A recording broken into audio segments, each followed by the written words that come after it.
Hello everyone, स्वागत है आपका एक और नए सेशन के अंदर।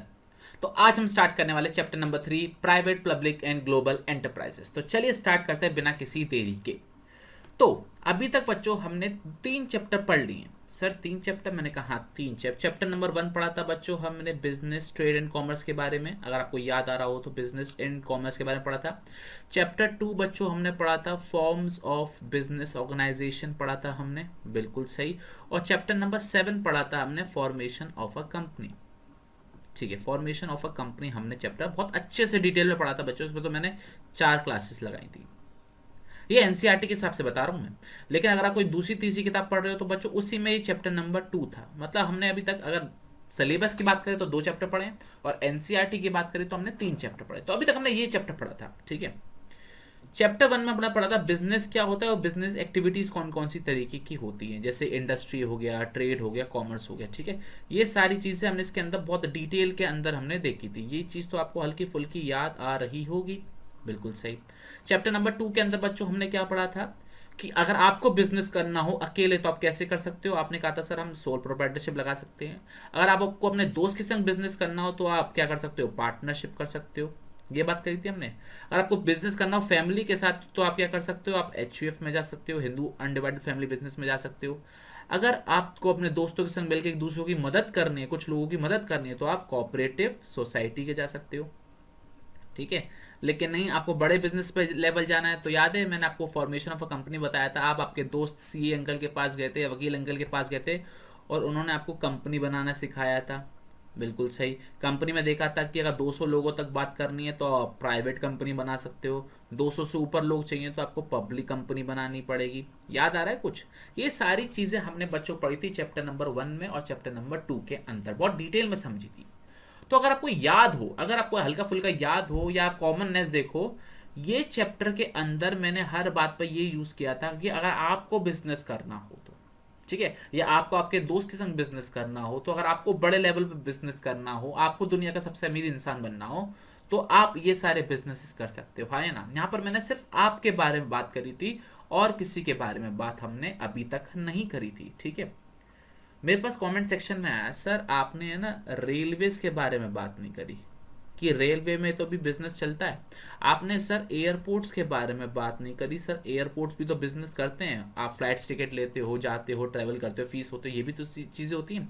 सर आपने फेसबुक जैसी कंपनियों के बारे में बात नहीं करी। सर आपने अमेजोन जैसी कंपनियों के बारे में बात नहीं करी। ठीक है, आपने पोस्ट एंड टेलीग्राफ के बारे में बात नहीं करी। ये भी तो अलग अलग तरीके के बिजनेस हो सकते हैं। सर आपने आरबीआई के बारे में बात नहीं करी। सर आपने एलआईसी के बारे में बात नहीं करी। आपने सिर्फ हमारी बात करी। क्या बोला मैंने? आपने सिर्फ हमारी बात करी कि अगर आपको अकेले बिजनेस करना हो तो सोल प्रोप्राइटरशिप, दोस्तों के संग करना हो तो पार्टनरशिप एंड ऑल। ये सारी कहानी हमने देखी थी। लेकिन सर हमको इन सब के बारे में भी तो जानना है, रेलवेज के बारे में, एयरपोर्ट्स के बारे में, ये कैसे बिजनेस करते हैं, ये कौन सा फॉर्म ऑफ बिजनेस ऑर्गेनाइजेशन होता है। अमेजोन हो गया, मारुति सुजुकी हो गया। ठीक है, मारुति सुजुकी हर कोई गाड़ी चलाता है उसकी। ठीक है, इंडिया की सबसे पॉपुलर ब्रांड है मारुति सुजुकी। ये सारी चीजें तो सर अभी तक आपने हमको बताई नहीं ना सिखाई। ये चीज समझ में आ रही है? आपने हमको सेल के बारे में नहीं बताया, आपको नाम ही पहली बार सुन रहे होगे, steel authority of India limited. ठीक है, आपको यही नहीं पता होगा। ठीक है, आपको HAL, हिंदुस्तान एयरोनॉटिक्स लिमिटेड, ये सब कंपनियों के बारे में तो पता ही नहीं, ये कंपनियां कौन सी हैं, क्या काम करती हैं। आपने सिर्फ हमारे में बारे में बात करी, आपने सिर्फ मेरे बारे में बात करी। ये चीज समझ में आ रही है? तो ये जो चैप्टर है ना, वो चैप्टर नंबर 2 का एक्सटेंशन है। क्या बोला मैंने? ये जो चैप्टर नंबर 3 है, public, private and global enterprises, ये चैप्टर नंबर 2 का क्या है, एक्सटेंशन है। ये चीज समझ में आ रही है? सर थोड़ा बहुत क्लिक कर रहा है लेकिन इतना डिटेल में अभी भी नहीं आया। तो चलो कोई बात नहीं, मैं आपको और समझाता हूँ अच्छे से। देखो जब भी हमारी हमारी कंट्री, अगर मैं इंडिया की बात करूँ या फिर वर्ल्ड की मैक्सिमम सारी कंट्री की बात करूँ, तो यहाँ पर बिजनेसेस गवर्नमेंट भी करती है, यहाँ पर बिजनेसेस गवर्नमेंट भी करती है, और यहाँ पे बिजनेसेस हम जैसे प्राइवेट लोग भी करते हैं। ठीक है, क्या बोला मैंने? यहाँ पर बिजनेसेस गवर्नमेंट भी करती है और यहाँ पर हम प्राइवेट लोग भी बिजनेस करते हैं। तो जहां पर ये दोनों लोग बिजनेस करते हैं ना, उसको बोला जाता है हमारा मिक्स्ड इकोनॉमी। क्या बोला जाता है बच्चों? मिक्स्ड इकोनॉमी बोला जाता है। एक ऐसी इकोनॉमी जहां पर प्राइवेट और गवर्नमेंट दोनों मिलकर काम करते हैं, ऐसी इकोनॉमी को क्या बोला जाता है? मिक्स्ड इकोनॉमी बोला जाता है। अच्छा, मैं चलो एक चीज और वर्ड बताता हूँ, आपको नए नए वर्ड सीखने मिलेंगे। यहां पर जब गवर्नमेंट बिजनेस करती है तो उसको बोला जाता है पब्लिक सेक्टर। आई रिपीट, क्या बोला जाता है बच्चों? उसको पब्लिक सेक्टर बोला जाता है। और जब हम प्राइवेट, जैसे आप और मैं, हम सब मिलकर बिजनेस करते हैं, तो बच्चों उसको क्या बोला जाता है? उसको प्राइवेट सेक्टर बोला जाता है। आई रिपीट, जब गवर्नमेंट बिजनेस करती है तो उसे पब्लिक सेक्टर बोला जाता है। क्यों बोला जाता है पब्लिक सेक्टर? क्योंकि गवर्नमेंट कौन चुनता है? पब्लिक चुनती है, तो इसलिए इसका नाम पब्लिक सेक्टर पड़ गया। ठीक है। और प्राइवेट सेक्टर मतलब जैसे आप और मैं, हम सब मिलकर बिजनेस कर रहे हैं, 100-200 लोग, लाख 2 लाख बिजनेस कर रहे हैं, तो उसको प्राइवेट सेक्टर बोला जाता है। यही चीज समझ में आ रही है आपको? और जब पूरा देश मिलकर जब गवर्नमेंट चुनता है तो इसलिए इसका नाम पब्लिक सेक्टर पड़ गया। ये तो आपको थोड़ा बहुत क्लियर हो गया होगा। तो इंडिया के अंदर बच्चों मिक्स्ड इकोनॉमी है। मिक्स्ड इकोनॉमी का मतलब क्या है? इंडिया के अंदर प्राइवेट लोग, जैसे हम जैसे लोग, और गवर्नमेंट मिलकर इस देश को चलाते हैं। ठीक है। सिर्फ गवर्नमेंट अकेले नहीं चलाती, सिर्फ हम लोग इस देश को नहीं चलाते, हम दोनों मिलकर, मतलब गवर्नमेंट मिलकर, प्राइवेट सेक्टर मिलकर ही बिजनेस को चलाते हैं। ये आपको चीज समझ में आ रही है? आ रही है। तो सर प्राइवेट सेक्टर के तो हमने बहुत डिटेल में पढ़ लिए थे। प्राइवेट सेक्टर में हमने बच्चों पढ़ लिया था सोल प्रोप्राइटरशिप पढ़ लिया था। प्राइवेट सेक्टर के अंदर हमने पार्टनरशिप पढ़ लिया था, HUF पढ़ लिया था। ठीक है। कोऑपरेटिव सोसाइटीज पढ़ लिया था। ठीक है। और इसके बाद कंपनीज भी पढ़ लिया था। और कंपनी तो बच्चों हमने 3 टाइप की पढ़ी थी, अगर आपको याद आ रहा हो। 1% कंपनी, जिसको मैंने OPC का नाम दिया था, फिर थी हमारी प्राइवेट कंपनी, और तीसरी थी पब्लिक कंपनी। ठीक है। ये चीज समझ में आ रही है? ओके। अब बच्चों आपके दिमाग में एक सवाल आ रहा होगा, सर ये पब्लिक सेक्टर जो आपने यहाँ पर लिखा है और यहाँ पे जो पब्लिक कंपनी लिखा है, क्या ये एक ही बात है या अलग अलग बात है? तो बच्चों ये अलग अलग बातें हैं। ठीक है। मैं इसको जरा डिटेल में समझाता हूँ। ठीक है। यहाँ पर क्या बच्चों लिखा हुआ? Public sector. ठीक है। और यहाँ पे लिखा हुआ पब्लिक कंपनी। ठीक है। तो चलो यहाँ पर मैं एक वर्ड यूज करता हूँ, पब्लिक सेक्टर कंपनी और पब्लिक कंपनी। बच्चों इन दोनों में बहुत ज्यादा डिफरेंस है। देखो, पब्लिक कंपनी का मतलब क्या होता है? जहां पर पब्लिक पैसा इन्वेस्ट कर सकती है, जहां पर पब्लिक पैसा इन्वेस्ट कर सकती है, ऐसी कंपनी को बोला जाता है क्या? Public company. और जो पब्लिक की कंपनी होती है, क्या बोला मैंने? जो पब्लिक की कंपनी होती है उसको बोला जाता है पब्लिक सेक्टर कंपनी। क्या बोला मैंने? जो पब्लिक की कंपनी होती है उसको बोला जाता है पब्लिक सेक्टर कंपनी या पब्लिक सेक्टर। सर ये बात कुछ समझ में नहीं आई। देखो, हम पूरी देश की 130 करोड़ की जनसंख्या, 130 करोड़ के लोग मिलकर गवर्नमेंट चुनते हैं, चाहे सेंट्रल गवर्नमेंट हो चाहे स्टेट गवर्नमेंट हो। ठीक है। ये चीज समझ में आ रही है? अगर आप, मैं आगरा से हूं तो हमने योगी जी को भी चुना है, और हम इंडिया से तो हमने मोदी जी को भी चुना है। ये चीज समझ में आ रही है? तो हमने सेंट्रल गवर्नमेंट भी चुनी है और हमने स्टेट गवर्नमेंट भी चुनी है। तो जो गवर्नमेंट कंपनियां चलाती हैं उनको बोला जाता है पब्लिक सेक्टर कंपनियां। क्या बोला मैंने? जो गवर्नमेंट कंपनियां चलाती हैं, चाहे सेंट्रल गवर्नमेंट हो चाहे स्टेट गवर्नमेंट हो, उससे बोला जाता है पब्लिक सेक्टर कंपनी, क्योंकि पब्लिक ने गवर्नमेंट को चुना है और गवर्नमेंट बिजनेस कर रही है, इसलिए इसका नाम पब्लिक सेक्टर कंपनी या पब्लिक सेक्टर बोला इसको जाता है। ठीक है। और पब्लिक कंपनी का बच्चों मतलब क्या होता है? जहां पर पब्लिक पैसा लगा सकती है। ये आपको चीज समझ में आ रही है? ठीक है।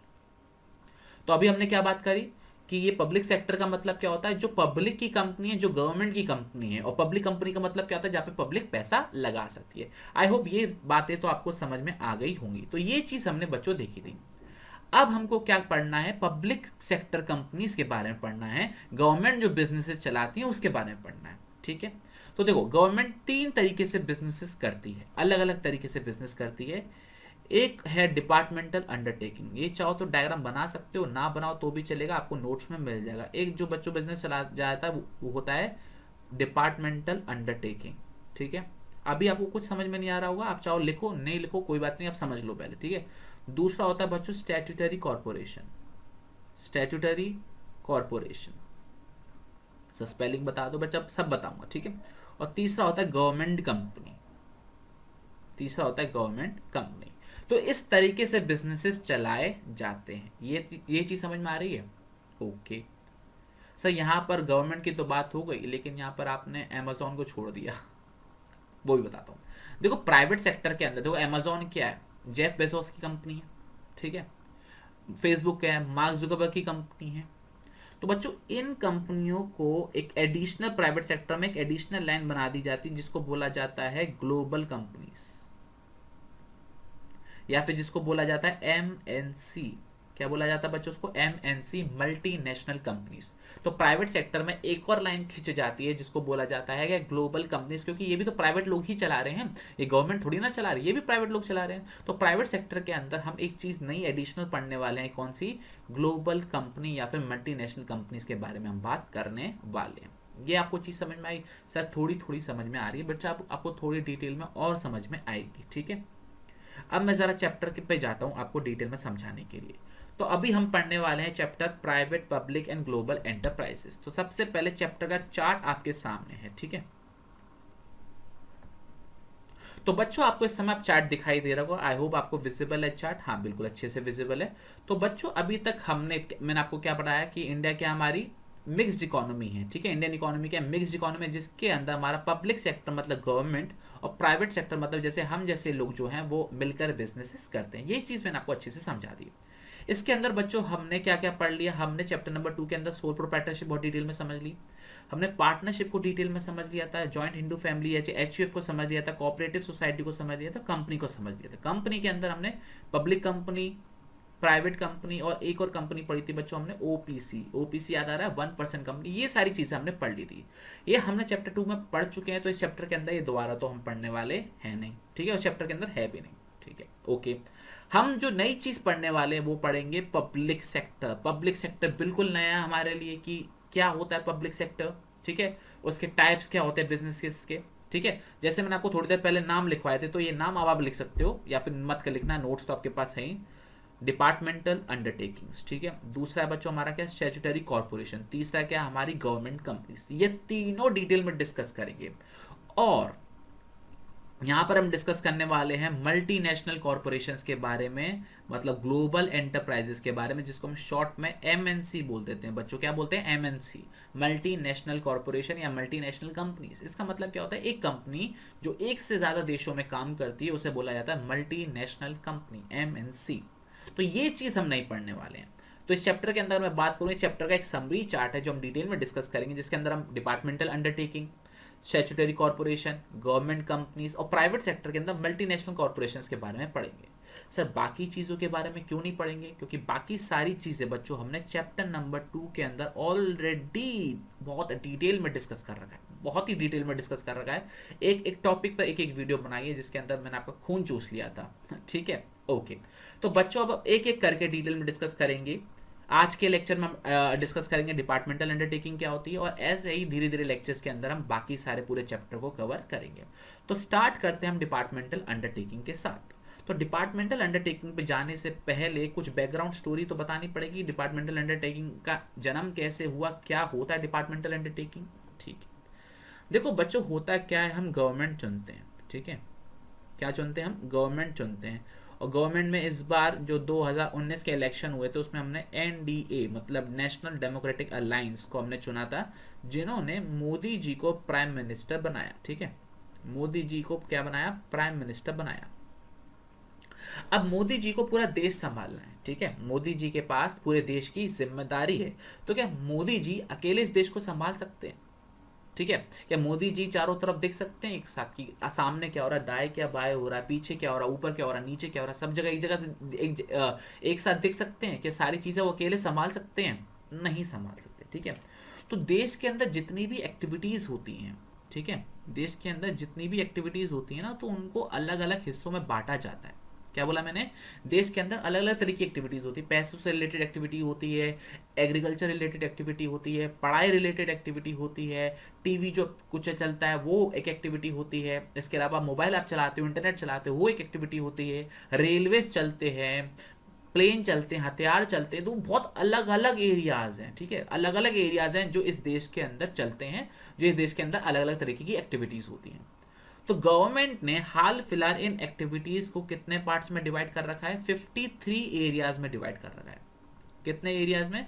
53 एरियाज में डिवाइड कर रहा है, जो इंडिया के अंदर गवर्नमेंट को संभालना है। पूरे इंडिया के अंदर अलग अलग तरीके के काम होते हैं, उनको उन्होंने 53 एरियाज में सम कर दिया है, मतलब ग्रुप बनाती, 53 एरियाज के ग्रुप बनाती है। जिसके अंदर मैं एग्जांपल ले सकता हूँ फाइनेंस, जिसके अंदर टैक्सेस वगैरह सारे आ जाते हैं, ठीक है, रेलवेज आ जाता है, ठीक है, इसके अलावा हमारा क्या आ जाता है, डिफेंस आ जाता है, बिल्कुल सही गेस किया आपने, डिफेंस आ जाता है। इसके अलावा बच्चों जो हम टीवी देखते हैं, टेली कम्युनिकेशन, जो हमारा टीवी वगैरह है, सॉरी जो मोबाइल कम्युनिकेशन है, वो सारा इसके अंदर आ जाता है, ठीक है। इसके अंदर हम देखा हो तो पोस्ट वगैरह होता है, पोस्ट हो गया, टेलीग्राफ हो गए, ये सारी चीज़ें भी इसके अंदर आ जाती हैं। टीवी चलता है तो ब्रॉडकास्ट आ जाता है। तो मतलब बहुत अलग अलग तरीके की एक्टिविटीज़ होती हैं जो हमारे देश के अंदर चलती हैं। एग्रीकल्चर चलता है तो बहुत मतलब अनगिनत है, अनगिनत। एजुकेशन होता है। तो गवर्नमेंट ने इन सबको कितने हिस्सों में डिवाइड कर रखा है बच्चों, 53 एरियाज में डिवाइड कर रखा है। ये हर साल कम ज़्यादा होती रहती, डिपेंड करता है गवर्नमेंट कितने एरियाज को बढ़ाना चाहता है। जैसे गवर्नमेंट को लगता है कि इस एरिया को भी कुछ नाम देना चाहिए, तो गवर्नमेंट एक एरिया का नाम दे देता है। तो बच्चों इन एरियाज को ऐसे एरिया नहीं बोला जाता, इन को जो नया वर्ड बोला जाता है, जो एक ऑफिशियल वर्ड है, उसको बोला जाता है मिनिस्ट्री। क्या बोला जाता है बच्चों, मिनिस्ट्री बोला जाता है। कि गवर्नमेंट की एक मिनिस्ट्री है, गवर्नमेंट का एक हिस्सा है जो जिस पे गवर्नमेंट काम करती है। आई रिपीट, ये क्या है, एक गवर्नमेंट की एक मिनिस्ट्री, जो गवर्नमेंट जिस पर काम करती है। ये आपको चीज समझ में आई? ओके। तो इस मिनिस्ट्री को हैंडल करने के लिए गवर्नमेंट क्या बनाती है, एक पर्सन को अपॉइंट करती है, ठीक है। मोदी जी एक पर्सन को अपॉइंट करते हैं जिन्हें बोला जाता है मिनिस्टर। जिन्हें क्या बोला जाता है बच्चों, मिनिस्टर। जैसे फाइनेंस को कोई संभालने वाला पर्सन है तो उसको बोला जाएगा फाइनेंस मिनिस्टर, ठीक है। एजुकेशन को संभालने वाला कोई पर्सन होगा तो उसे बोला जाएगा एजुकेशन मिनिस्टर। कोई एग्रीकल्चर सेक्टर को कोई संभाल रहा है, एरिया को कोई संभाल रहा है तो उसे बोला जाएगा एग्रीकल्चर मिनिस्टर, ठीक है।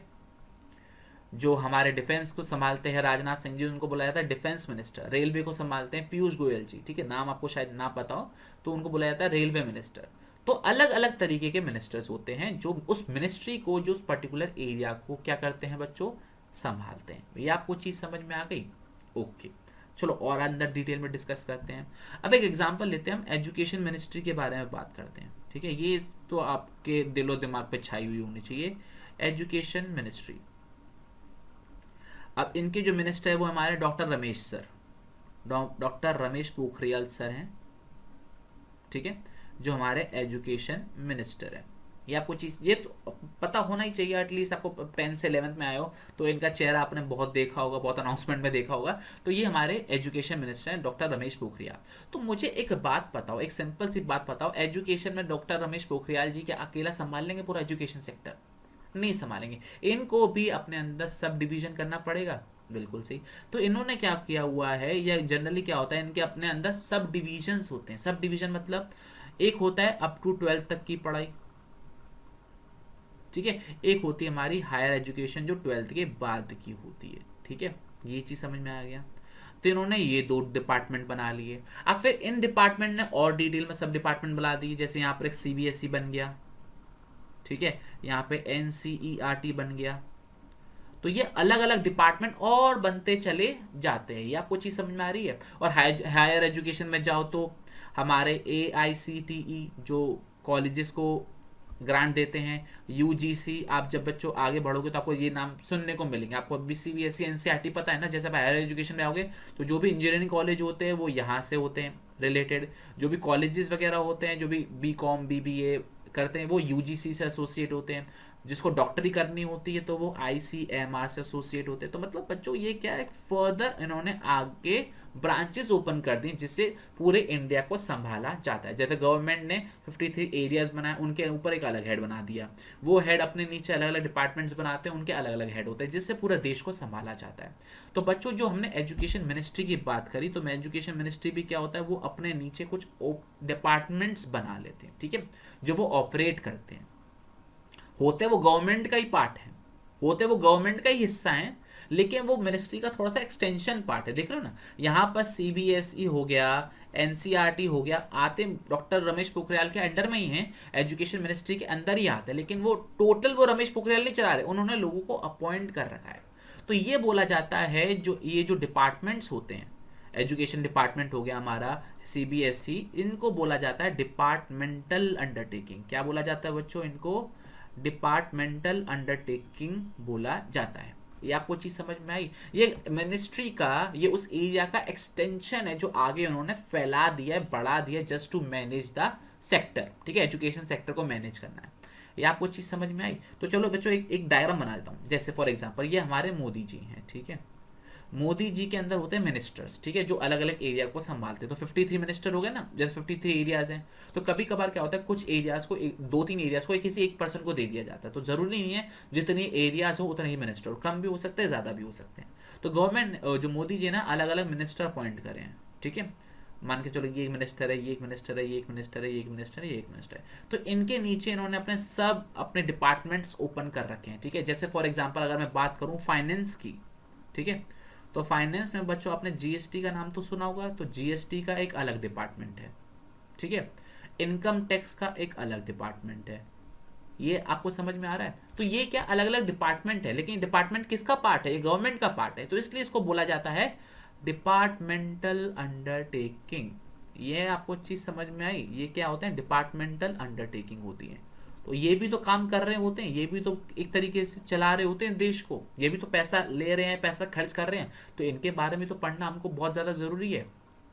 ये चीज आपको समझ में आ गई होगी। जैसे मैं बात करूं मिनिस्ट्री ऑफ रेलवेज, रेलवे की बात करूं मैं, तो रेलवे के नीचे आ जाते हैं हमारे एक्चुअल में जो रेल चलती है, मिनिस्ट्री होता है रेल संभालना, ठीक है। उसके नीचे जो एक्चुअल में इंडिया में रेलवे चल रही है, आपने नाम सुना होगा IRCTC, ये चीज आपने नाम बहुत अच्छे से सुना होगा, ठीक है। आपने इस पर टिकट्स बहुत बुक करी होंगी। तो ये क्या है? ये गवर्नमेंट का एक हिस्सा है, इसको बोला जाता है डिपार्टमेंटल अंडरटेकिंग। ये गवर्नमेंट, ये चीज समझ में आ गया? और ये सबसे पुराना ट्रेडिशनल है काम करने का तरीका देश का, क्योंकि जैसी गवर्नमेंट बनती है वैसी काम होता है। गवर्नमेंट कब से बनी हुई है? हमारे 1947 से बनी हुई है। तो वहीं का सबसे ओल्ड, सबसे ट्रेडिशनल बिजनेस ऑफ एंटरप्राइज है, जो अलग अलग बिजनेस एंटरप्राइज नहीं बोलूंगा, एक एंटरप्राइज बोलूंगा, जो इस देश को चलाते हैं, कुछ एरियाज को, सेक्टर्स को चलाते हैं। यहां तक आपको थोड़ा बहुत तो समझ में आना चालू हो गया होगा कि हम किस पर्टिकुलर चीज की बात कर रहे हैं, ठीक है। तो होता क्या है, यहां पे पैसा कहां से आता है? अब ये जीएसटी है, ये इनकम टैक्स है, ये इंडियन रेलवेज के पास पैसा कहां से आता है? इसके पास पैसा गवर्नमेंट से आता है, ठीक है। गवर्नमेंट अपने खजाने में से पैसा इसको निकाल के देती है, ओके। और ये जो पैसा कमाते हैं वो कहाँ जाता है? वो भी गवर्नमेंट के खजाने में पैसा इसका जाता है। ये आपको चीज समझ में आ रही है? तो डिपार्टमेंटल अंडरटेकिंग का मैंने एक ब्रॉड समरी बता दी। गवर्नमेंट मिनिस्ट्री बनाती है, मिनिस्ट्री के हैंड ऊपर मिनिस्टर्स होते हैं जो उनको लीड करते हैं, वो अपने नीचे फर्दर डिपार्टमेंट्स बना देते हैं, और उन डिपार्टमेंट्स को बोला जाता है डिपार्टमेंटल अंडरटेकिंग। ये गवर्नमेंट का ही हिस्सा होता है, लेकिन एक्सटेंशन होते हैं, थोड़ा सा लंबा खींच दिया, ठीक है ना। जैसे होता है ना कि हम वो एक्सटेंशन आता है, घुमा घुमा के तार पूरी बाहर निकाल देते हैं, तो वो क्या है? तार ही ये डिपार्टमेंटल अंडरटेकिंग है, और जो मेन बॉक्स है जिसके अंदर तार निकलती है वो हमारी गवर्नमेंट है, ठीक है। तो बच्चों अब हम डिटेल में डिस्कस करेंगे डिपार्टमेंटल अंडरटेकिंग क्या है, फीचर्स क्या है उसके, मेरिट्स क्या है, डीमेरिट्स क्या है। अब आ जाते हैं डिपार्टमेंट अंडरटेकिंग का, तो मैंने आपको एक बेसिक ओवरव्यू पूरा डिटेल में दे दिया। तो आइए अब जरा उसके बारे में भी एक बार डिटेल में डिस्कस कर ही लेते हैं, ठीक है। तो आओ बच्चों अब जरा डिपार्टमेंटल अंडरटेकिंग के बारे में पढ़े। तो चलो उससे पहले एक बेसिक सा जो थ्योरी है वो पढ़ लेते हैं, जो अभी तक मैंने आपको बेसिक बताया कि बच्चों इंडिया इकोनॉमी क्या है? मिक्स्ड इकोनॉमी है। मिक्स्ड इकोनॉमी का मतलब क्या है? जहां पर प्राइवेट और गवर्नमेंट एंटरप्राइज काम दोनों कर सकती है। प्राइवेट एंटरप्राइजेस भी काम कर सकती हैं और गवर्नमेंट एंटरप्राइजेस भी काम कर सकते हैं। तो इसलिए हमने इस देश को दो सेक्टर में डिवाइड कर रखा है। एक है बच्चों हमारा प्राइवेट सेक्टर, एक है हमारा पब्लिक सेक्टर, ठीक है। ये चीज आपको समझ में आ रही होगी, ठीक है। थोड़ा जूम कर दिया मैंने। प्राइवेट सेक्टर के अंदर हम सारी चीजें पढ़ चुके हैं, partnership, sole proprietorship, Hindu family cooperative society, company. एक चीज हमने इसमें अंदर एक्स्ट्रा ऐड करी, कौन सी? Multinational corporation. याद आ रहा है आपको? सर याद नहीं आ रहा बच्चों, बेटा यहां पर हमने एक चीज देखी थी, गौर से देखो, मल्टीनेशनल कॉर्पोरेशन। आ गया समझ में? नहीं आया? मल्टीनेशनल कॉर्पोरेशन अब याद आ गया होगा आपको? आ गया सर, आ गया, ठीक है, ओके। तो बच्चों यहां पर हमने बात करी मल्टीनेशनल कॉर्पोरेशन के बारे में। और जो गवर्नमेंट काम करती है वो कैसे काम करती है? वो पब्लिक सेक्टर कौन सा होता है? जो ओन्ड और मैनेज बाय होता है गवर्नमेंट के द्वारा। ये आपको चीज समझ में आ रही है? ओके। अच्छा, कैसे ओन होता है? सिर्फ सेंट्रल गवर्नमेंट का हो सकता है? हो सकता है। सिर्फ स्टेट गवर्नमेंट का हो सकता है? हो सकता है। क्या इनकी पार्टनरशिप हो सकती है, स्टेट गवर्नमेंट की, सेंट्रल गवर्नमेंट की? तो वो पार्टनरशिप भी हो सकती है, कि हो सकता है 50-50% की पार्टनरशिप हो, सेंट्रल गवर्नमेंट स्टेट गवर्नमेंट की। तो ये सारी चीजें पॉसिबल हैं। ये चीज समझ में आ गया? तो देखो इन्होंने क्या लिखा हुआ है, दीज ऑर्गेनाइजेशन में भी ईदर पार्टली और होलली, मतलब या तो कुछ हिस्सा सेंट्रल का, कुछ हिस्सा स्टेट का, या फिर पूरा ही सेंट्रल का या फिर पूरा स्टेट का, ऐसे भी करा जा सकता है, ठीक है। इसके आगे क्या है बच्चों वो मैं आपको बाद में बताऊंगा, ठीक है, क्योंकि अभी वो पढ़ाने लायक है चीज नहीं। तो मैंने आपको बोला कि 3 पार्ट्स में हमने गवर्नमेंट एंटरप्राइजेस को क्लासिफाई कर रखा है। एक होता बच्चों हमारा डिपार्टमेंटल अंडरटेकिंग, एक होता हमारा स्टैट्यूटरी कॉर्पोरेशन, एक होता हमारा गवर्नमेंट कंपनी। बट मैंने अभी तक आपको दूसरे और तीसरे के बारे में कुछ भी नहीं बताया, तो अभी मैं उसके बारे में कुछ बोलूंगा भी नहीं, जिससे आपको कोई कंफ्यूजन ना हो, ठीक है। अब देखो गवर्नमेंट क्या होती है, गवर्नमेंट खुद से काम तो करेगी नहीं। मोदी जी खुद जाके तो ऑर्गेनाइजेशन चलाएंगे नहीं, गल्ले पर बैठेंगे नहीं, टिकट तो काटेंगे नहीं। वो क्या करते हैं, मिनिस्ट्री को अपॉइंट करते हैं, मिनिस्टर आगे फर्दर लोगों को अपॉइंट करते हैं। तो गवर्नमेंट खुद एक्चुअल में काम कैसे करती है, लोगों के थ्रू करती है, ऑर्गेनाइजेशन के थ्रू करती है। एक प्रॉपर ऑर्गेनाइजेशन काम करता है, ऑफिशियल लोगों को नौकरी पर रखा जाता है, जब तो बोलते हैं गवर्नमेंट एम्प्लॉइज, हाँ, तो उनको नौकरी पर रखा जाता है, लेकिन रूल्स एंड रेगुलेशंस गवर्नमेंट ही बनाती है। लेकिन काम कौन करते हैं, वो सारे लोग करते हैं, उनको सैलरी दी जाती है।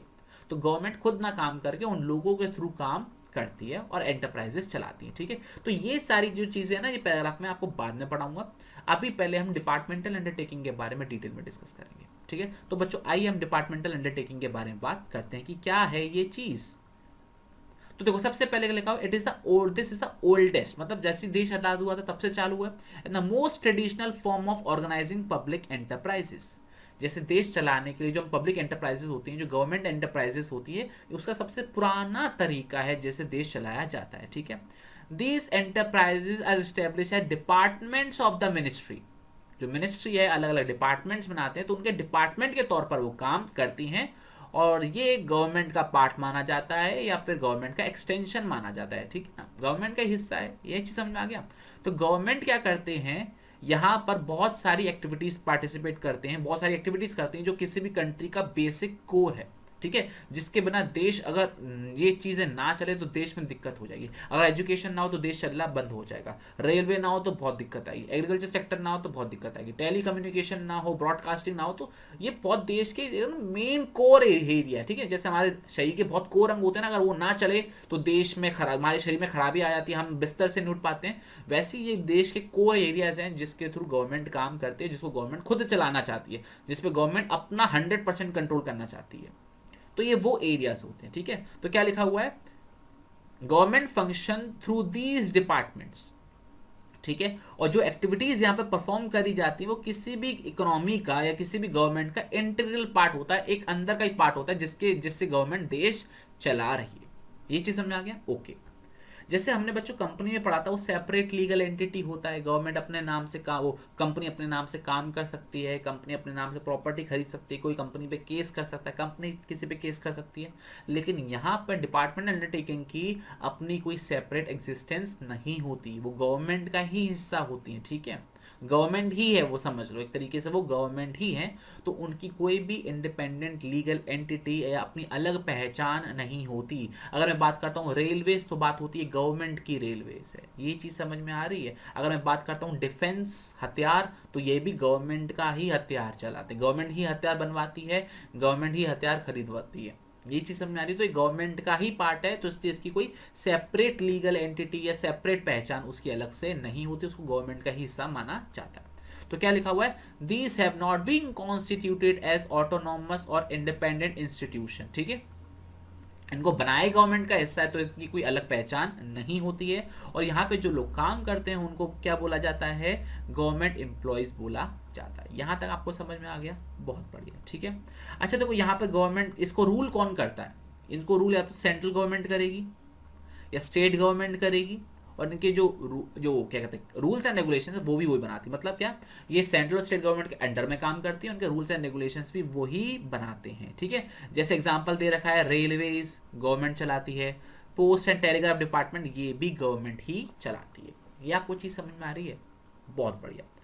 अब एक बात आती है, सर ये गवर्नमेंट बनाती क्यों है, ये गवर्नमेंट डिपार्टमेंट बनाते क्यों हैं, इसके बारे में भी तो बता दो एक बार। तो चलो हम ये भी बात कर लेते हैं, गवर्नमेंट ये डिपार्टमेंट क्यों बनाते हैं। देखो यहाँ भी गवर्नमेंट डिपार्टमेंट इसलिए बनाते हैं जहां पर उनको सीक्रेसी मेंटेन करनी होती है। देखो ऐसा भी तो हो सकता है गवर्नमेंट प्राइवेट को देते आप ये काम कर लो, वो क्यों नहीं देते उनको प्राइवेट को करने के लिए, वो इसलिए नहीं देते क्योंकि कुछ ऐसे एरियाज हैं जहां पे गवर्नमेंट चाहती है कि सबसे ज्यादा सीक्रेसी वहां पे मेंटेन हो, वो बातें सिर्फ गवर्नमेंट को पता हो, बाकी देश में किसी और को भी ना पता हो, अदरवाइज देश के लिए खतरा हो सकता है। फॉर एग्जाम्पल अगर हम इंटरनेट की बात करें तो इंटरनेट चलाने के लिए दूसरों को परमिशन है कि आप एयरटेल ले लो, वोडाफोन ले लो, आइडिया ले लो, जियो ले लो, लेकिन जो सुप्रीम अथॉरिटी है वो किसके अंडर में है? गवर्नमेंट के अंडर में। ठीक है, तो गवर्नमेंट चाहती है, गवर्नमेंट देखो, अगर आपने सुना होगा जब बीच में दंगे हुए थे तो उस इस शहर का नेट बंद कर दिया, इस स्टेट का नेट बंद कर दिया, जम्मू कश्मीर में तो ये सब बहुत चीज़ें होती रहती हैं। तो अगर कोई प्राइवेट इंटरप्राइज होता तो कहता नहीं कर रहा मैं नेट बंद, मेरी कंपनी, मैं नेट चला रहा हूँ, नहीं कर रहा बंद। तो ऐसा नहीं होता ना, तो तभी तो गवर्नमेंट कहती है, जब गवर्नमेंट को देश संभालना होता है, देश को संभालने के लिए बहुत इंपॉर्टेंट चीज़ें होती है, गवर्नमेंट अपने कंट्रोल में रखती है, तो इसलिए वो उनके अंडर में कंट्रोल है। जैसे डिफेंस हो गया, हथियार हो गए, तो यहाँ पर जो सारा रूल है, सारा जो कोर है, वो किसके अंडर में है? वो गवर्नमेंट के अंडर में। ठीक है, तो गवर्नमेंट ही डिसाइड करती है कौन से हथियार खरीदने हैं। ठीक है, कौन से हथियार कहाँ जाने वाले हैं। आपने सुना होगा फ्रांस से रफेल आ रहे हैं, रफेल एयरक्राफ्ट आ रहे हैं। ठीक है, आ रहे नहीं आ रहे, तो उनके बारे में डील हो। तो यहाँ पर वो गवर्नमेंट इसलिए अंडरटेकिंग बनाती है जहाँ पर उनको सीक्रेसी मेंटेन करनी होती है।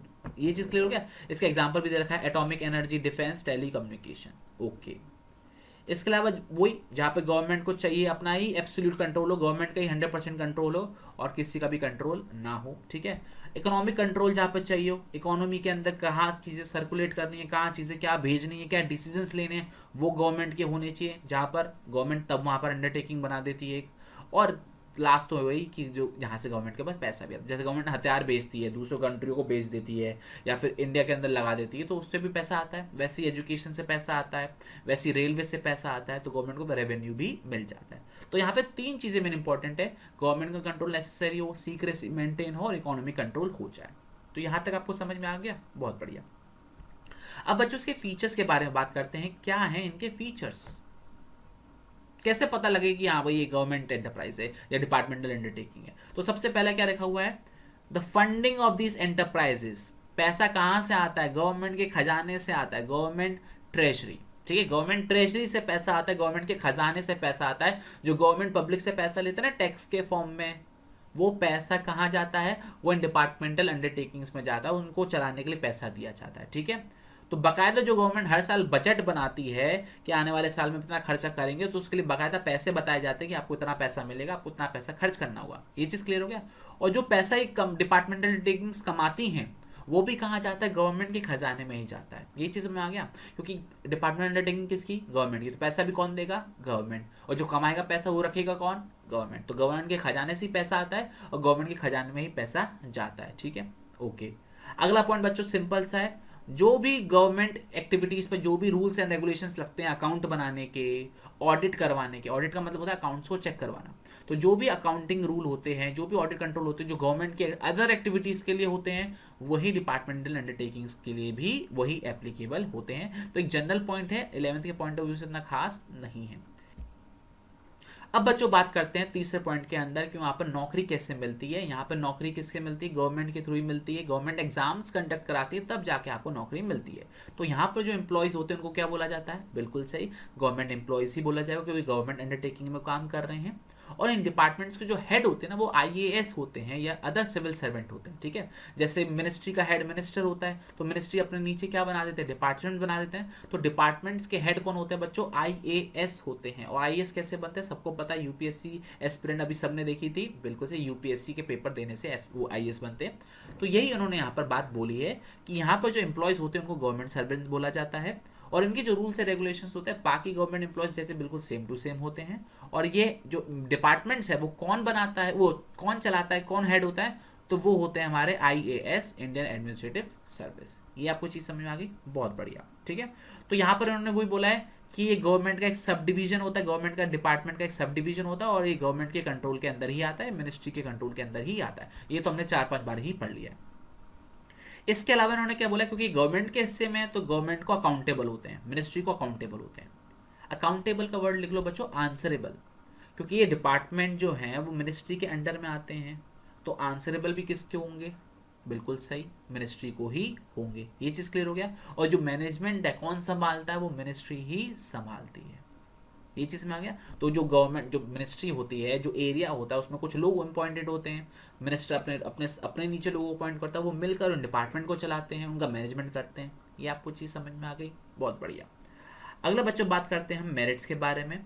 इसके फायदे क्या क्या है ये करने के लिए। तो सबसे पहला क्या है, यहाँ पर जो कंट्रोल होता है, ठीक है, वो कौन कंट्रोल करता है, वो पार्लियामेंट कंट्रोल करता है इसके ऑपरेशंस को। पार्लियामेंट मतलब हमारे राज्यसभा, हमारे लोकसभा, जो भी हमारी गवर्नमेंट अपॉइंट हुई है, जो भी हमारे एमपीज अपॉइंट हुए हैं, वो इस अंडरटेकिंग को संभालते हैं, पार्लियामेंट संभालता है, ठीक है। जब हम राज्यसभा लोकसभा को जोड़ देते हैं तो उसको बोला जाता है पार्लियामेंट, तो पार्लियामेंट संभालता है, ठीक है। इसके बाद this ensure high degree of public accountability. High degree of public accountability का मतलब क्या होता है, क्योंकि गवर्नमेंट देश से बनती है, पब्लिक से बनती है, तो जवाबदेही भी किसको देनी होगी, पब्लिक को देनी पड़ेगी।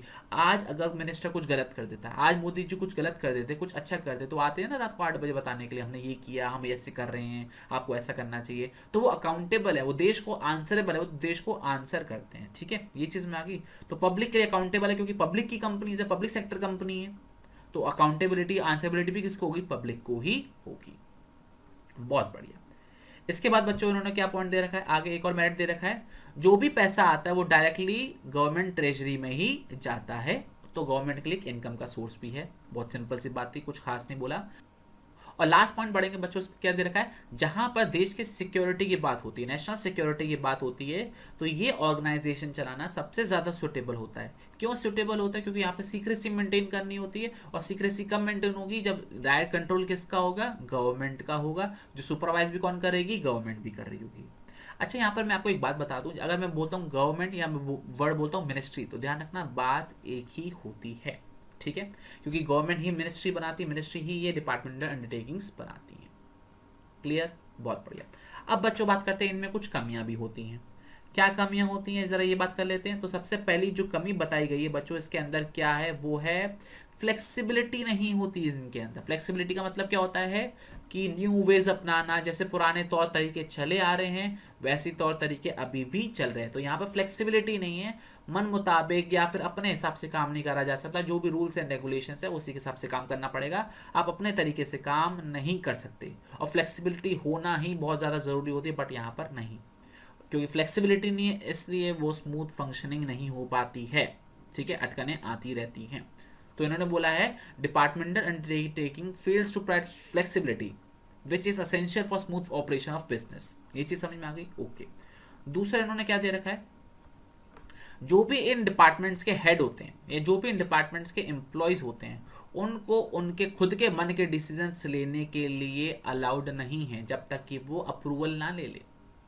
क्या बोला मैंने, इन डिपार्टमेंट्स के जो हेड होते हैं, जैसे मान के चलो सीबीएसई के जो हेड है, ठीक है, या फिर जो हमारे यूजीसी के जो हेड है, या रेलवे डिपार्टमेंट के जो हेड है, ये बिना अपने मिनिस्टर की परमिशन के बगैर ये कोई काम नहीं कर सकते, इंडिपेंडेंटली कोई काम नहीं कर सकते। फॉर एग्जांपल सीबीएसई को डिसीजन लेना हो कि पेपर कैंसिल करने हैं, तो सीबीएसई खुद डिसीजन नहीं ले सकता कि पेपर कैंसिल करने नहीं करने, उनको education minister doctor Ramesh Pokhriyal sir से परमिशन लेनी पड़ेगी, क्या सर हम ऐसा कर सकते हैं। अगर वो हाँ बोलेंगे तो वो कर लेंगे, अगर वो ना बोलेंगे तो नहीं कर पाएंगे। ये आपको चीज समझ आ रही है। तो यहाँ पर वो इंडिपेंडेंट डिसीजंस नहीं ले सकते without approval of security, without approval of ministry, ठीक है, मिनिस्ट्री के परमिशन के बगैर वो नहीं कर सकते। और यही वजह है कि यहाँ पर डिसीजंस लेने में डिले हो जाता है। अगर फैसला लेना हो सीबीएसई को एग्जाम कराने नहीं कराने तो तुरंत डिसीजन ले लेगी, लेकिन नहीं, गवर्नमेंट ने बोला हम 1 जून को डिसाइड करेंगे, तो भैया आपको 1 जून को ही डिसाइड होगा, उससे पहले आप कितना भी उछल लो कुछ नहीं होने वाला। ये चीज समझ में आ रही है, बहुत बढ़िया। इसके अलावा देखो यहाँ पर उन्होंने वही बात बोली है, ये बिजनेस जो भी एंटरप्राइजेस होती हैं, जो भी हमारी डिपार्टमेंटल टेकिंग्स होती हैं, बिजनेस अपॉर्चुनिटी का फायदा नहीं उठा पाती। क्यों नहीं फायदा उठा पाती, क्योंकि इनको जो चला रहे हुए लोग होते हैं, ठीक है, मिनिस्ट्री होती है गवर्नमेंट की, इनके नीचे डिपार्टमेंट्स होते हैं, डिपार्टमेंट को एम्प्लॉय चलाते हैं, ठीक है। तो वो जो एम्प्लॉयज होते हैं, वो डिपार्टमेंट जो होते हैं, वो कहते हैं भैया जैसा चल रहा है चलन दो, हमको अलग से कुछ काम करने की जरूरत नहीं, हमारी सैलरी गवर्नमेंट दे रही है, हमको कुछ एक्स्ट्रा करने की जरूरत नहीं है। तो मतलब ये कह सकते हो जो ब्यूरोक्रेट्स होते हैं, ब्यूरोक्रेट्स का मतलब बच्चों क्या होता है, जो डिपार्टमेंट्स को चलाते हैं, जो लोग डिपार्टमेंट्स को चलाते हैं, गवर्नमेंट के डिपार्टमेंट्स को चलाते हैं, उनको ब्यूरोक्रेट्स बोला जाता है। तो वो काफी ज्यादा कंजर्वेटिज्म होते हैं। कंजर्व क्या होते हैं, मतलब उनको बचकर चलने की आदत होती है कि हमको अपने ऊपर कुछ नाम नहीं लेना, जो होगा गवर्नमेंट डिसाइड करेगी, जो जैसा वो बोलेंगे वैसा कर देंगे, हमको अलग से कुछ करने की जरूरत नहीं है, ध्यान रखना। तो वो अलाउ नहीं करते हैं, वो रिस्की वेंचर करने का सोचते ही नहीं है। ये चीज समझ में आ गया, ओके। 4th पॉइंट बच्चों बहुत ही इंपॉर्टेंट है, अच्छे से डिस्कस करेंगे। There is red tapism in day to day operations, there is red tapeism in day-to-day operations and no action can be taken unless it's go through proper channels of authority। कुछ पल्ले नहीं पड़ रहा। तो बच्चों जरा पहले मैं रेड टेपिज्म का एक मतलब समझाता हूँ, एक पिक्चर दिखाना चाहता हूँ आपको, ठीक है। देखो सबसे पहले आपको यहाँ पर एक पिक्चर दिखाई दे रही है। पिक्चर में आपको देख रहा होगा बहुत सारी फाइल लगी हुई हैं, उनके ऊपर एक रेड टेप लगा हुआ है, ठीक है ना। रेड टेप में वो फाइल बंद है और उसके ऊपर आदमी सो रहा है चैन से, ये आपको दिखाई दे रही है, ठीक है। तो अब जरा होता क्या है, जरा मैं आपको समझाता हूँ रेड टेपिज्म होता क्या। तो हर ऑर्गेनाइजेशन के अंदर, हर डिपार्टमेंट अंडरटेकिंग के अंदर रेड टेपिज्म होता है। मतलब हर चीज की कोई बात हो तो फाइल मेंटेन करनी पड़ती है, ठीक है। और फाइल ऊपर जाती है, अप्रूवल होकर नीचे आती है, ठीक है। मतलब ऊपर जाने का मतलब है ऊपर वाले लेवल पर जाती है, आपसे ऊपर जो पोजीशन पे जो पर्सन है उसके पास जाती है, फाइल आगे जाती है, फिर ऊपर वो देखेंगे, समझेंगे और फिर अप्रूवल देंगे। ये आपको चीज समझ में आ रही है। तो रेड टेपिज्म का मतलब ये होता है कि फाइलें इकट्ठी होती जा रही हैं और यहाँ पे जो डिसीजन है प्रॉपरली नहीं लिए जाते हैं, डिले हो जाता है, ठीक है। और क्योंकि फाइल, जैसे फॉर एग्जांपल आप मान के चलो सीबीएसई को पेपर कैंसिल करने नहीं करने हैं, तो वो एक फाइल बनाएगी जिसके अंदर वो अपने रिकमेंडेशन लिखेंगी, वो एजुकेशन मिनिस्ट्री के पास जाएगा। क्या बोला मैंने, वो एजुकेशन मिनिस्ट्री के पास जाएगा, फिर एजुकेशन मिनिस्ट्री चेक करेंगी, उसके बाद हमारे एजुकेशन मिनिस्टर रमेश पोखरियाल के पास वो फाइल जाएगी, उसके बाद वो देखेंगे, उनको ठीक लगेगा तो हाँ बोलेंगे, उनको ठीक लगेगा तो ना बोलेंगे, उसके बाद फिर फाइल लौट कर आएगी। ये आपको चीज समझ आ रही है। स्टेट गवर्नमेंट को कुछ बड़ा काम करना होता है, वो पहले सेंट्रल गवर्नमेंट को अप्लाई करते हैं, वहां पर फाइल जाती है, वहां से जब उनको समय मिलेगा वो फाइल देखेंगे, फिर रिप्लाई करेंगे, फिर आएगा। तो होता क्या, पेपर वर्क में इतना टाइम वेस्ट हो जाता है और प्लस इतना लंबा चैनल होता है कि पहले इसको फाइल भेजो, फिर वो हाँ करके ऊपर भेजेगा, फिर उसको फाइल भेजो, फिर वो ऊपर भेजेगा। तो इसके अंदर जब काम जल्दी होना चाहिए वो जब समय निकल जाता तब तो हाँ आती है। तो ये चक्कर है कि रेड टेपिज्म बहुत डे टू डे ऑपरेशन, बहुत ज्यादा फाइलें मेंटेन होती हैं और जल्दी एक्शन तब तक नहीं लिया जाता, तब तक एक्शन नहीं लिया जाता जब तक कि आपने उस proper channels of authority, authority का मतलब होता है पावर, जो भी डिसीजन मेकिंग पावर होती है, आपसे जो ऊपर डिसीजन लेने वाला है, उससे ऊपर जो डिसीजन लेने वाला है, सबके थ्रू फाइल जानी चाहिए, तब जाकर एक अप्रूवल मिलता है। तो यहां पर उन्होंने बोला रेड टेपिज्म से बहुत ज्यादा डिले हो जाता है। इसके अलावा फिफ्थ पॉइंट बताने की जरूरत नहीं है, गवर्नमेंट के नीचे आता है तो पॉलिटिकल इंटरफेरेंस हद से ज्यादा होता है, ठीक है। ये चीज क्लियर हो गया। और यहाँ पे गवर्नमेंट अपनी मनमर्जी से चलती है, कंज्यूमर की या पब्लिक की क्या नीड है उनसे कोई मतलब नहीं होता। यहाँ पे गवर्नमेंट चिल्लाती रहे, सॉरी यहाँ पे पब्लिक चिल्लाती रहे पेपर कैंसिल करो, पेपर कैंसिल करो, गवर्नमेंट का मन होगा वो कैंसिल करेंगे, गवर्नमेंट का मन होगा वो कैंसिल नहीं करेंगे। उनको लगता है पेपर होने चाहिए तो होने चाहिए, चाहे कुछ भी उखाड़ लो। तो उतनी ज्यादा अच्छी सर्विसेज उतनी नहीं मिल पाती या उतने टाइम पर नहीं मिल पाती जितने टाइम पर उनको मिलनी चाहिए। ये आपको चीज समझ में आ गई, बहुत बढ़िया। तो डिपार्टमेंटल अंडरटेकिंग मैंने आपको डिटेल में समझा दिया। एक बार मैं आपको ओवरव्यू देता हूँ डिपार्टमेंटल अंडरटेकिंग हमने क्या पढ़ा। सबसे पहले हमने इसके अंदर चीज देखी, ये बहुत ओल्डेस्ट फॉर्म होता है, ट्रेडिशनल फॉर्म होता है जिसके अंदर एंटरप्राइजेस चलाई जाती हैं, गवर्नमेंट इसके थ्रू काम करती है, गवर्नमेंट एंटरप्राइजेस चलाती है, गवर्नमेंट का हिस्सा होता है, इनकी कोई सेपरेट लीगल एंटिटी नहीं होती, गवर्नमेंट खुद चला रही होती है। इसको कंट्रोल कौन करता है, या तो सेंट्रल गवर्नमेंट या स्टेट गवर्नमेंट, और रूल्स भी कौन बनाएगी, सेंट्रल गवर्नमेंट या स्टेट गवर्नमेंट। कहाँ पर जहाँ पे एटमोस्ट सिक्योरिटी होती है, एब्सोल्यूट कंट्रोल चाहिए गवर्नमेंट का, इकोनॉमिक कंट्रोल चाहिए होता है। फीचर हमने देखा, गवर्नमेंट से पैसा आता है, गवर्नमेंट के पास पैसा जाता है, जो रूल्स बाकी गवर्नमेंट एक्टिविटीज के लिए अकाउंट्स के वैसे ही यहाँ पर रूल हैं। इसके अलावा इनके हेड कौन होते हैं, आईएएस वगैरह होते हैं या अदर सिविल सर्वेंट होते हैं, ठीक है। और यहाँ पर जो गवर्नमेंट का हिस्सा पार्ट माना जाता है और यहाँ पर पब्लिक के लिए रिस्पॉन्सिबल है, और ये डिपार्टमेंट्स मिनिस्ट्री को रिस्पॉन्सिबल है और मिनिस्ट्री पब्लिक के लिए रिस्पॉन्सिबल है। पार्लियामेंट से इसके रूल्स एक्सरसाइज करे जाते हैं, डायरेक्टली पैसा ट्रेजरी में जाता है, मेरिट्स बता रहा हूँ मैं आपको, ठीक है।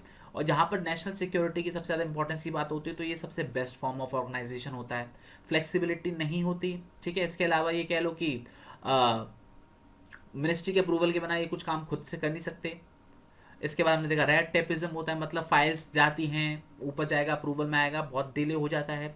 इसका पॉलिटिकल इंटरफेरेंस बहुत होती है, कोई गवर्नमेंट का ही पार्ट है ये। और लास्ट में ये इंसेंसिटिव होती है कंज्यूमर की, क्योंकि उतनी जल्दी वो पूरा नहीं करते हैं। ये चीज़ हमने देख ली, डिपार्टमेंटल अंडरटेकिंग के बारे में बहुत गहराई में डिस्कस कर लिया मैंने आज। तो आज की क्लास को बच्चों हम यहीं पे खत्म करते हैं, अगली क्लास में हम पढ़ेंगे स्टैट्यूटरी कॉर्पोरेशन के बारे में और देखेंगे आगे चैप्टर को कंटिन्यू करेंगे। टिल देन अपना ख्याल रखिए और अपने घर वालों को ख्याल रखिए और पढ़ते रहिए। जय हिंद, जय भारत, बाय बाय।